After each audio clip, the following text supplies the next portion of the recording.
Hello everyone! We are finally installing a new radiator setup in the XRS. As you can see, the radiator setup isn't exactly the best setup that's ever been done before. Not to mention the radiator is very close to the alternator and the wire that comes out of it. Now this radiator setup was always meant to be temporary, is temporary, we're getting rid of it today. I mean, sure, I installed the supercharger and had this setup for almost 2 years now, but hey, better late than never, right? Anyway, we've got the new radiator back here. Well, one of them's the radiator, one of them's the fan. I guess we'll figure out which one is which when we take them out of the box. This box feels quite light, so I'm pretty sure this is the fan that we're seeing here. And there it is. Oh, and I guess here's mounting hardware for it. That means the main piece is in here, the heavier box.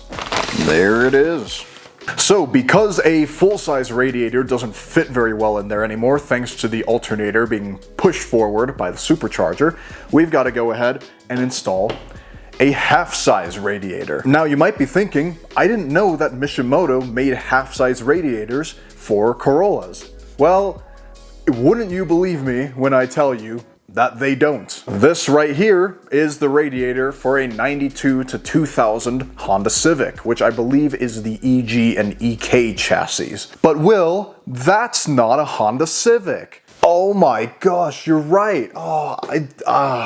I can't believe I made such a stupid mistake. I didn't even realize that. Yeah, so obviously we're gonna have to do some custom stuff with this because, well, this is not a radiator for a Corolla. So I went with this Mishimoto radiator for a couple reasons. One, because I already have a Mishimoto radiator in my WRX. I've had it for almost 5 years now, and it's been working pretty well. It's never let me down. And the other reason is because I've seen on the internets people with Civics running these radiators that are using them in fairly high heat applications, such as with turbos. So I figure it should be enough to cool a supercharged 2ZZ. I guess we'll find out. This radiator, of course, has much less surface area than the stock radiator, but it's quite a bit thicker, so I've got hopes that this is gonna work out. Of course, I got the fan to go with it. It's got a Honda connector, and we're gonna have to switch this out for a Toyota connector, but that should be very easy.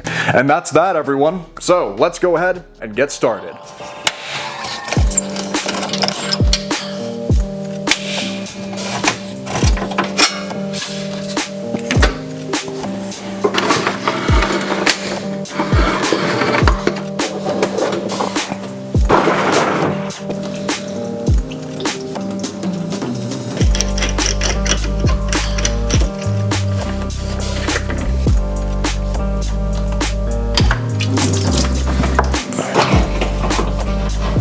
Okay, I guess the radiator is just gonna come out like this.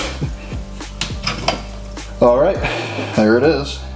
So we've got the old radiator removed and we are ready to install the new one. Now the first challenge of installing this radiator is actually installing the radiator, physically putting the radiator in the car. The radiator is not gonna just drop in, there's nowhere to mount it, so we're gonna have to figure out how to do that. And I have used all of my brain power to come up with a solution that might work here. I have a concept and I think it's going to work, so let me show you what I'm thinking. So the radiator has to be mounted in 2 locations, on the bottom and on the top. Mounting it on the top is gonna be super easy, but the bottom is a little bit tricky. This is the one that I had to think about for a little bit, and I finally thought of something. So I've got these rubber grommet looking pieces with the inner diameter being just the right size to slip on to the bottom of the radiator here. Just like that. So I want to mount this radiator so that this hole lines up on top right here, and I can just build a little bracket to connect it there. So if we drop the radiator right here, and it would look a little something like that. But I can't just go ahead and attach it here and call it a day because, well, it's not mounted at the bottom. It's not secure. It's just moving around. So what are we gonna do about that? Well, this is where my genius comes in. So this is what I'm working with at the bottom. Down here, there's a little bit of a lip here, which is why I needed those little rubber spacers here in order to lift the radiator up. Otherwise, the radiator is gonna come in contact down here and that's no good. So the problem I'm trying to solve here is how do I keep the radiator from moving around? Because the height's not an issue, but it's just gonna bounce around everywhere. Well, let me show you this little cardboard cutout I've been working on. The idea is this. There are two holes here, one on this side and one on this side, that go straight through and can be seen from the bottom of the car. So my idea is to take this little plate thing, whatever you want to call it, one through there, one through there, and I have these spacer pieces here, which are going to go underneath my cutout piece here, and then the bolt goes through the hole. Same thing on this side, into the hole, and you can probably figure out what the two big holes are for. And your guess would be correct. The rubber pieces I've attached to the bottom of the radiator are going to go into the holes. For the final touch on the top, I'm going to have another rubber piece here, and then my makeshift top mount with a hole in it for a bolt. And that is the concept. So it's being held on the bottom, and it's being held on the top. No, Will, you can't do that. When cardboard gets wet, it's gonna be all ruined. Yeah, I'm not building it out of cardboard, obviously. That's just the template. The final construction is going to be on this sheet metal. It's not very thick sheet metal, but it's not the thinnest either. I just went to Home Depot and just saw what they had. And they have this sheet metal, which is 22 gauge, and it feels solid enough that I think it'll get the job done. Listen to that noise. Isn't that fun? So my next step here is to finalize this by taking my template and actually putting it onto the metal, and then we'll make everything out of metal, and that'll be the final, and then we'll install everything in here. Sound good? Cool, let's do it.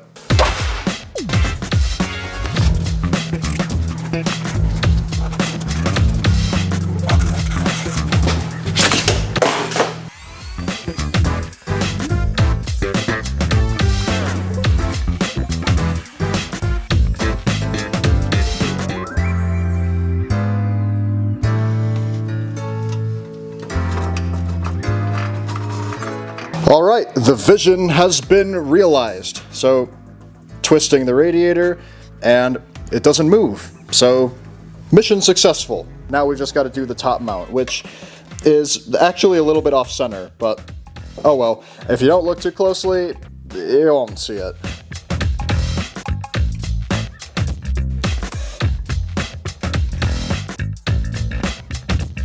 Well, that's the top mount. Obviously it'll move around a little bit because this bolt isn't doing anything, but for the most part, yeah, check that out. Radiator's pretty solid in there. So now I know the concept works, so I'm gonna go ahead and trim down these edges so I'm not gonna cut myself on them. And then I'll paint it. I'll probably paint this down here black so you can't see it. And then this, I don't know. I might also paint this black, or I might paint this red to match the car.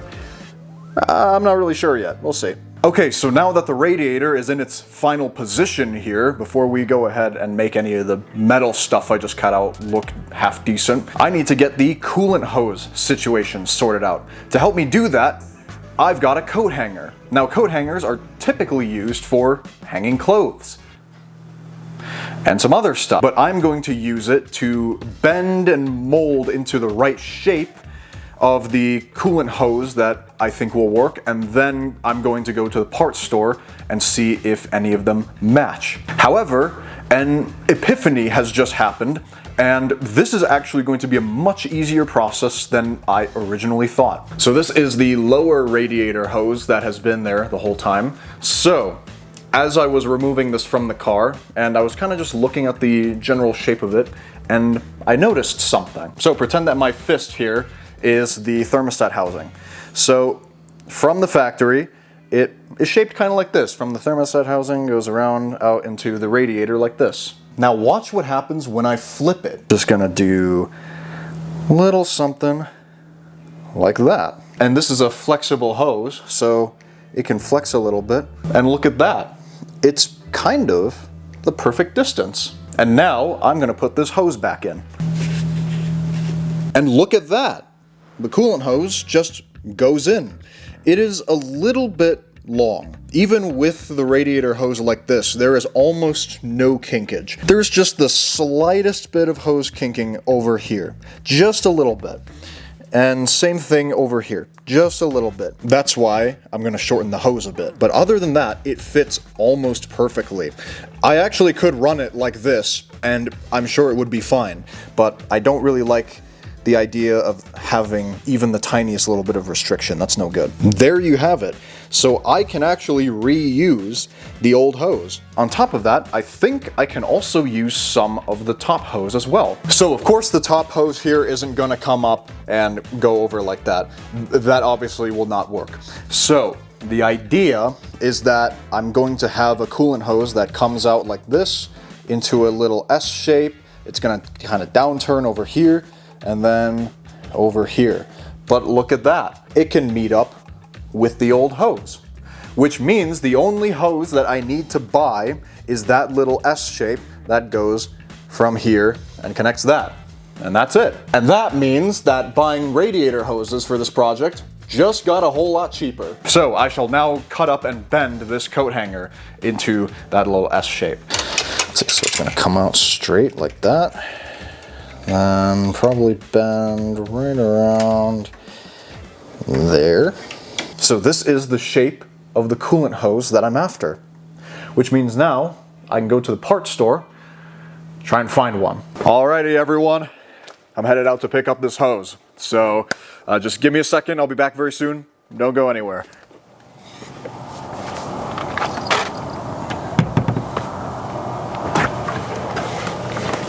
I've got it.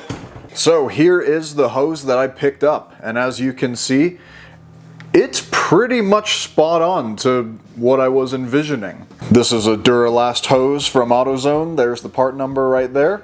And it's got this plastic cover thing on it, which we're gonna take off because don't need that. There we go. So unfortunately, the manager at AutoZone was not able to tell me which car this is supposed to go to, but that's okay. We live in the information age and, well, I just looked it up. And unluckily, AutoZone's website also doesn't tell you what it fits, but if you go into the reviews for the product, and there are these people with Chevy Sonics that say that this part fits. And sure enough, it does. So this hose is for the 1.8 liter Chevy Sonic from 2012 to 2018, which is fitting because, well, the 2ZZ is a 1.8 liter. Shall we do a little test fit? Well, let me take the label off of it first. Okay, so the shape is good. I'm just hoping that the inner diameter of the hose isn't too big. I wasn't able to measure it there because I stupidly didn't bring anything with it, and it didn't say on the label what the inner diameter of this is. So let's try it. Please fit. Oh, it's perfect. Wow, I was not expecting that. It'll need some trimming, which I figured if I just cut probably an inch or so off of this, it should be more than enough where it'll clear the cable here on the throttle body. But other than that, it's looking good.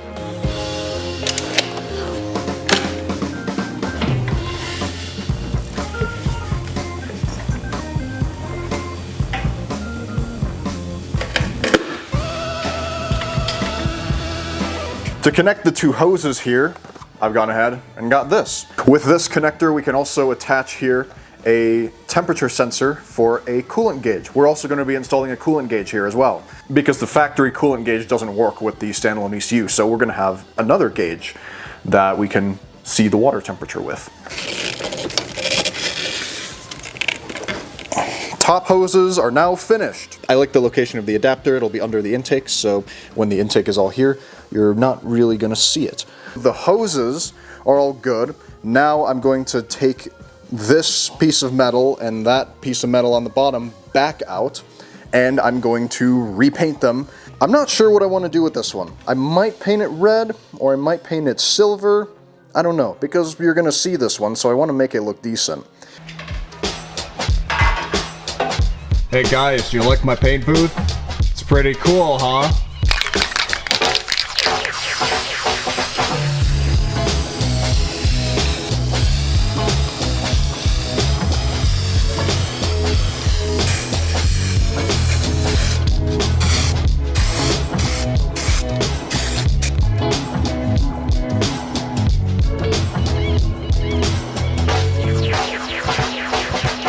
And just like that, stuff's been painted. Here's my little makeshift thingy, whatever, at the bottom. As you can see, painted it black, so you can't really see it. If I take the light off of it, oh, now it's gone. And here's the top mount. Painted it red to match the car. And it's a bit, well, it's not exactly the nicest looking thing ever. It's not horrible, but it is shaped a little bit like a lumpy potato. It kind of feels like one too holding it, but it'll get the job done for now. Maybe I'll make another one and try and make it better and not so misshapen. So we're about ready to throw the radiator in, but we have to work on the fan first because wrong connector. So here's something funny. This is my factory connector, and this is the connector I'm going to replace on the fan. If I connect them, red is going to black, and black is going to red. So that's funny. It doesn't really matter, but it is just kind of goofy that the colors are mismatched.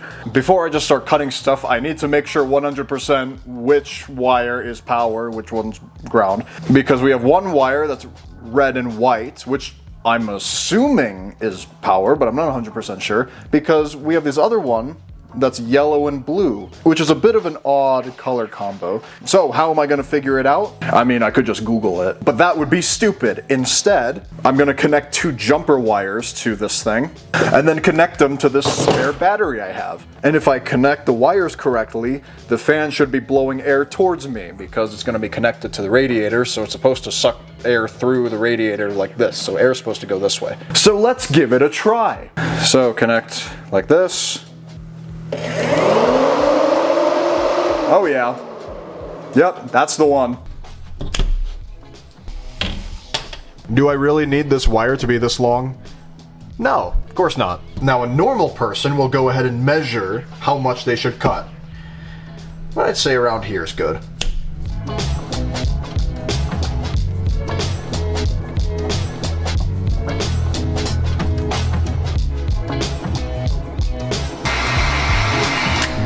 I know they're connected right, but it still bothers me that the wrong colors are connecting to each other.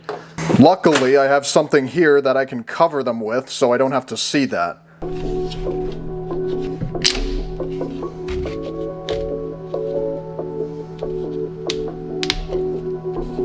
Oh, that's perfect. I literally could not have cut that a better length if I tried.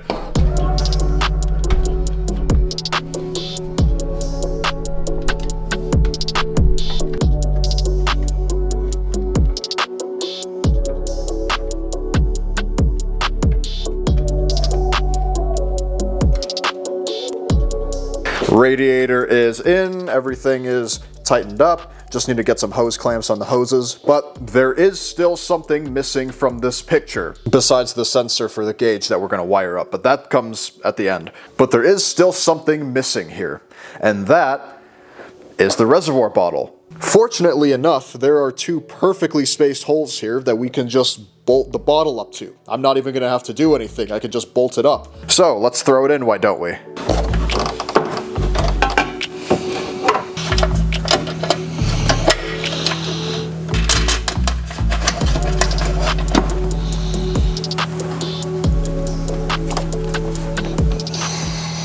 And that's that. Coolant bottle's in. I'm probably gonna have to do something about this hose. This is quite a sharp angle to have a straight hose coming out at. And now we're in the home stretch. Just gonna throw this gauge in, and then the project is finished.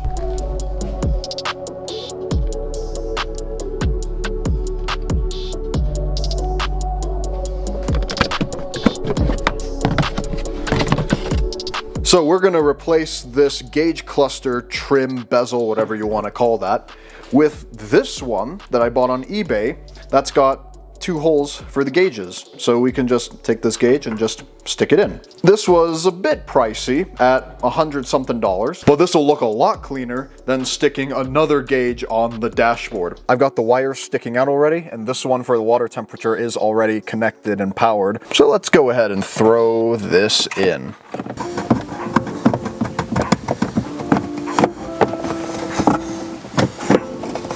I've got to say I like how that looks. I was slightly worried that this gauge over here would block the fuel gauge and it wouldn't be as easy to read. I mean, sure, you can just kind of look over like this and see it. But it looks like the gauges aren't actually going to block anything, which is good. That looks a lot better than having the gauge just sit up here on the dash.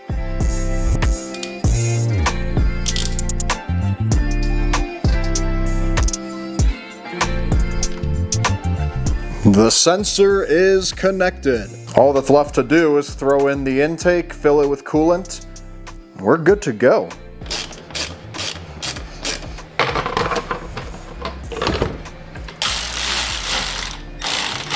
I cannot tell you how excited I am looking at this engine bay and seeing it complete like this. This makes me very happy.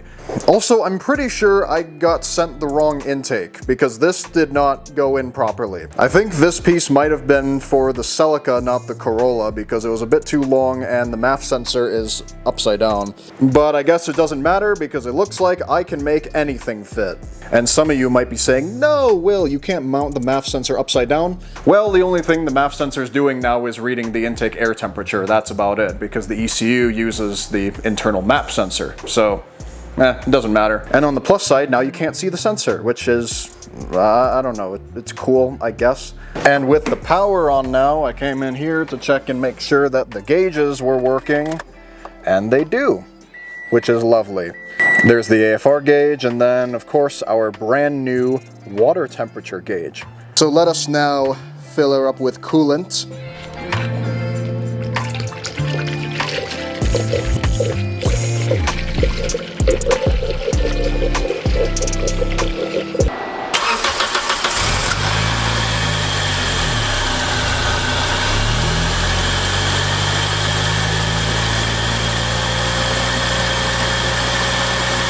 Water temperature gauge is functioning. Overall, things are looking on the up and up. So I'll let the car run, do its thing, get all the air out of the system, and when that's done, we can throw the cap back on.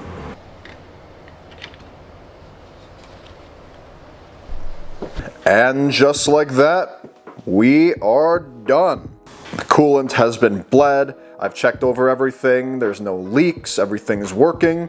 Unfortunately, I'm not going to be able to put the cooling panel back in because, well, yeah, about that. Fortunately, I have another car this can go into.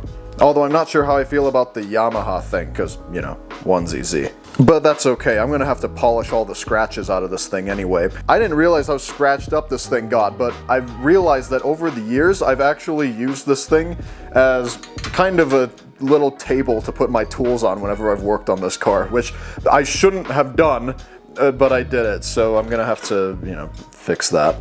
But hey, maybe I can use this opportunity to make an all-new cooling panel, because as you saw in this video, I am very good at building stuff. Now, I let the car run for quite a while as I was bleeding the coolant, and even after it was already done, just to see if there'd be any issues with overheating, but the temperatures are solid. Now, as much as I'd like to drive the car around and test out the cooling system to make sure that it really is fully functioning, unfortunately I took so long on this install that it is now winter. So even when I do take this car out, it's not gonna overheat, it's 10 degrees outside. I guess we'll find out whether this radiator is sufficient when summer rolls around. Well everyone, this video has officially reached its conclusion. Thank you everyone so much for joining me today. This was quite a fun project to take on and has made me realize that welding is probably something I'm going to want to learn pretty soon. If you enjoyed this video, a like on it would be greatly appreciated, and if you're new to my channel, a subscription would be absolutely fantastic. We are now closing the hood on this one, and I'll see you in the next video. Goodbye.